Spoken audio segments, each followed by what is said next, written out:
Welcome to Aditi vlogs. இன்றைய காணொளி என்னவா இருக்க போகுதுன்னு சொன்னால் உண்மையுமே எனக்கு தோணுன ஒரு விஷயம். இது ஒரு சமூக ஊடகத்தில் கதைச்சி போடணும். இது யாரையும் நான் ஒரு தவறான எண்ணத்தில் கதைக்க போகிறோனோ அப்படின்றலாம் இல்லை. காதல் தோல்வியினால் கூடுதலாக இப்போ சாகரைக்கு முடிவெடுக்கிறாங்க. ஸோ அதை பற்றி தான் நான் கொஞ்சம் பண்ணலாம்னு நினைக்கிறேன். வாங்க வீடியோக்குள்ளே போகலாம். என்னன்னு சொன்னால், என்னுடைய வீடியோவை இன்றைக்கு தான் நீங்கள் முத பார்க்குறீங்கண்டா என்னுடைய சேனலுக்கு சப்ஸ்கிரைப் பண்ணி சப்போர்ட் தாங்க. என்னண்டா இப்போ கூடுதலாக லவ் ஃபெயிலியருண்டா சூசைட், இதை தவிர வேறு ஐடியாவே இல்லை. நம்ம செத்துருவோம் அப்படின்ற ஒரு நிலைமையில தான் இப்போ இருக்கிற ஆண் பிள்ளைகளும் சரி பெண் பிள்ளைகளும் சரி யோசிக்கிற ஒரு முடிவாக இருக்குது. என்னன்னு சொன்னால், இது நான் ஆடுற ஒரு விஷயத்தையுமே மெயினாக சொல்கிறதில்ல, நான் பார்த்து என்னுடைய அதாவது எனக்கு கூடிய சொந்தக்காரங்க தான். அவங்களுக்கு 2 பொம்பளை பிள்ளைகளும் ஒரு பொடியனும் தான். ஸோ அவர் அவருக்கு வயசும் அவ்வளோ இல்லை. அவருக்கு வயசு கிட்டத்தட்ட ஒரு 20 வயசு தான் இருக்கும். சரிங்களா? நான் என்னுடைய அம்மா வெளிநாட்டில் இருந்தனால நான் ப்ரெக்னென்ட் டைமில் என்னுடைய அம்மாவோட தான் இருந்தேன். ஸோ அப்போக்கே எனக்கு அவரை தெரியும். எனக்கு முதல்ல அவங்க சொந்தம்தான். பட் நான் வேறு ஊர், அவங்க வேறு ஊருன்றனால பெருசாக எங்களுக்குள்ளே பழக்கம் ஏற்படுத்தினது. அப்படி இருக்கும்போது அந்த பீரியடில் அவர் அவங்களோட ஊர்லேருந்து பக்கத்து ஊரில் ஒரு கேர்ள் ஒருத்தரை லவ் பண்ணார். சரிங்களா? அது இப்போ மகளுக்கே 4 வயசு ஆச்சு, 4 வருஷத்துக்கு முன்னாடி. ஸோ அப்படி இருக்கும்போது நான் கூட அந்த கேர்ளோட கதைச்சி லவ் பண்ணி என்னட்ட இருந்தால் பைக்கெலாம் வந்துட்டு போவார் அவர் கேர்ள் ஃப்ரெண்டை பார்க்குறதுக்கு. ஸோ அப்படி இருந்த சமயத்தில் அந்த கேர்ள் ஏற்கனவே அந்த கேர்ளோட முறப்பையனை அவளுக்கு பேசி இருந்திருக்கான். சரிங்களா? அவங்களோட அவர் கதைச்சி தான் அந்த போயோடையும் கழிச்சு கொண்டே தான் இவரோட கழிச்சிருந்து. அது தெரிய அவங்க இந்த வீட்டுக்கார இவர் இருக்கிறார், இவர் லவ் பண்ணார் இல்லையா தம்பி, அவங்களுக்கு அடிக்க எல்லாம் பிறகு சமாளித்து விட்டு போயாச்சு. ஸோ அப்படி இருக்க டைமில் இதே அந்த நபர், அந்த தம்பி என்கிட்ட சொல்கிறேன், அக்கா இவ என்னோட கதைக்கிறா இல்லை, நீங்கள் வேண்டாம் செக் பண்ணியிருக்கா, கேட்டு பாருங்கள் என்ன பிரச்சனைண்டு அப்படின்னு சொல்லும்போது, நான் கதைக்கும் போது அந்த கேர்ள் சொன்ன விஷயம், அக்கா இது எனக்கு சரி வராது, என்னன்னு சொல்கிறது, இது எனக்கும் அவருக்கும் சரி வராது, வீட்டை தெரிஞ்சுட்டு நான் எனக்கு கதைக்க மாட்டேன் அப்படின்னு சொன்னான். சரி, நான் அப்போ இவருக்கு அட்வைஸ் பண்ணேன், தம்பி பரவாயில்ல, உங்களுக்கு பிரச்சனை அவ்வளோ வயசும் இல்லை, நீ விட்டுட்டு உன்ற வழியை நீ பார் தம்பி, உனக்கான லைஃப் எங்கேயோ கடவுள் பிறக்கும் போதே எங்களுக்கு இன்னாருண்டு எழுதி வச்சு தானே இருப்பாங்க. ஸோ அது இவங்களா கூட இல்லாமல் இருக்கலாம், வேறொரு கேர்ளாக இருக்கலாம் அப்படின்னு சொல்லி நான் விட்டுட்டு நானும் பவா கிடைச்செல்லாம்ன்றவர் நான் என்னுடைய இடத்துக்கு வந்துட்டேன். அப்போ இதை பற்றியெல்லாம் எனக்கு தெரியாது. அதோட சரி, ஃபினிஷிங். நானும் ஃபோன் மாற்றி சிம் மாற்றி அதோட சரி, நான் அவங்களோட இந்த கண்டக்டும் இல்லை. அப்படி இருக்கப்போ அவங்க அதுக்கு பிறகு அவர் அந்த கேர்ள்ட மாமா முறைப்பையன் வெளிநாடு போன பிறகு திருப்பி இவரை கண்டெக்ட் பண்ணி இவங்க செக் பண்ணியிருக்கிறாங்க.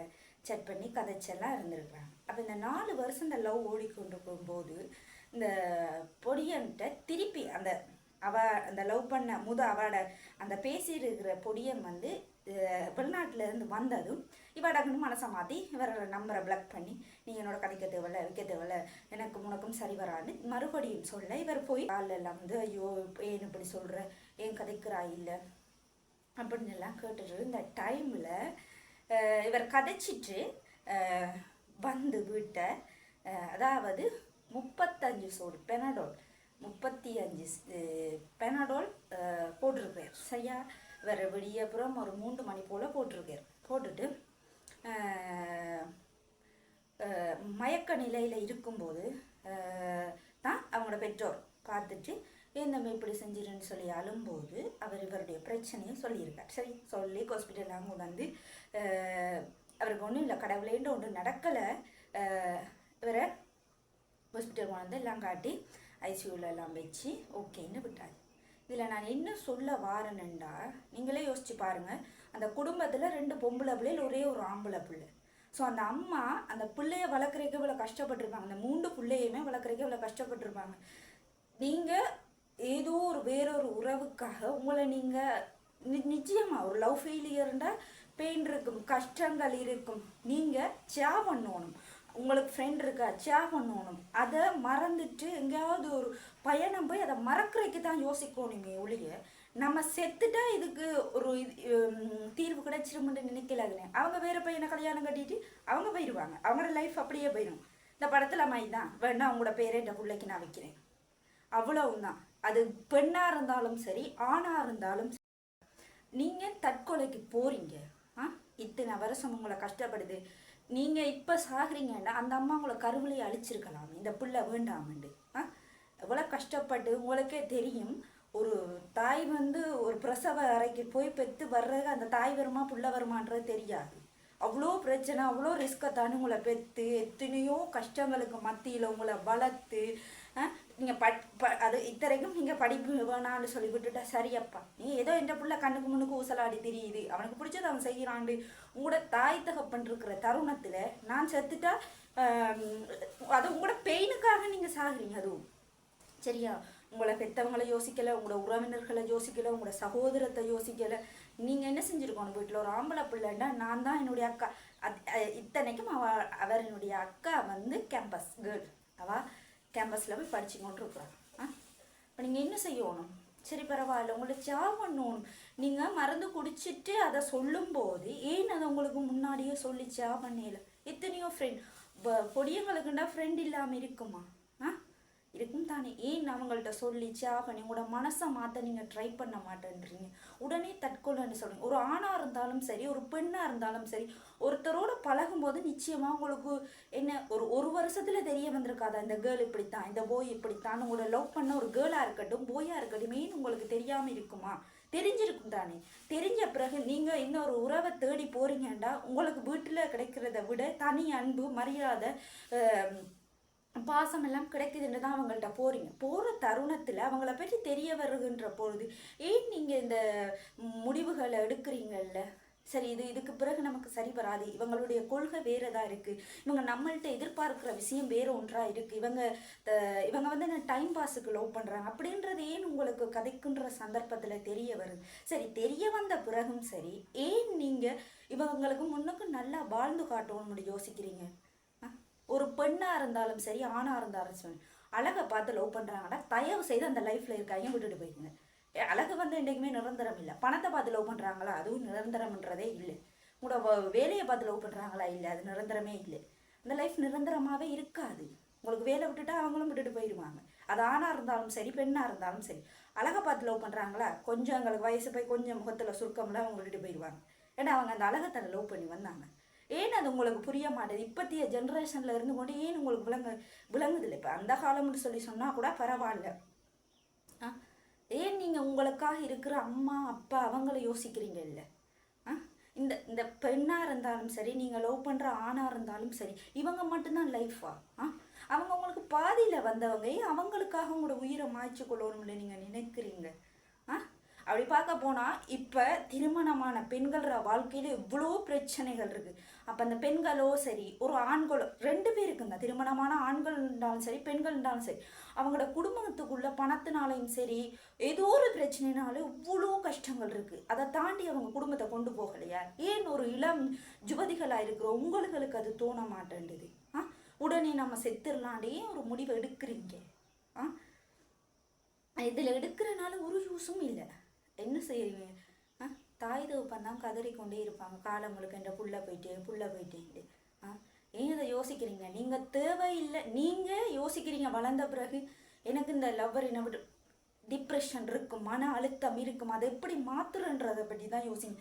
காதலில் தோல்வினா நிச்சயமாக மன அழுத்தங்கள் இருக்கும், கவலைகள் இருக்கும், கஷ்டம் இருக்கும். அதை ஜாப் பண்ணுங்க.